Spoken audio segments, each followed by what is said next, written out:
Ôiแต่ยุบล้างมันดังมาเจ็บบองปอนเนยคือเคลียนแต่มาละตั้งจมวยหนังศพจันจูเฮลศพสิชอนนังไอบองปอนเนยไอยิมแมงคือเย็นบองปอนเนยขนมจานนั่งตะนองนะคือแต่ยำในกลายไปฮอตพอดโอ้ยช่างไงนะบองปอนเนยยิมแมนซิวชอนจมวยหนัง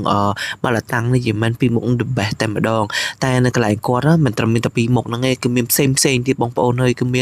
ประเภทจีแต่หูอ้อยประเภทจีชิมอัพปะกี้อัพเซมคือมีจานมกมันแทนสักอังไอก็มีได้ ហើយបងប្អូនអាចទៅញ៉ាំបានជាពិសេសហាលក្ខណៈថាអាចទៅអង្គុយញ៉ាំផ្ទាល់នៅហាងតែម្ដងគឺនៅដុំភៃទាយើងនេះឯងអ្វីដែលសំខាន់ដែលនៅឆ្ងាយអីបងប្អូនអាចកម្មង់តាម app ឬក៏តាមផ្សេងអញ្ចឹងណាហើយបើសិនជាអ្នកនៅម្ដុំភៃទាអី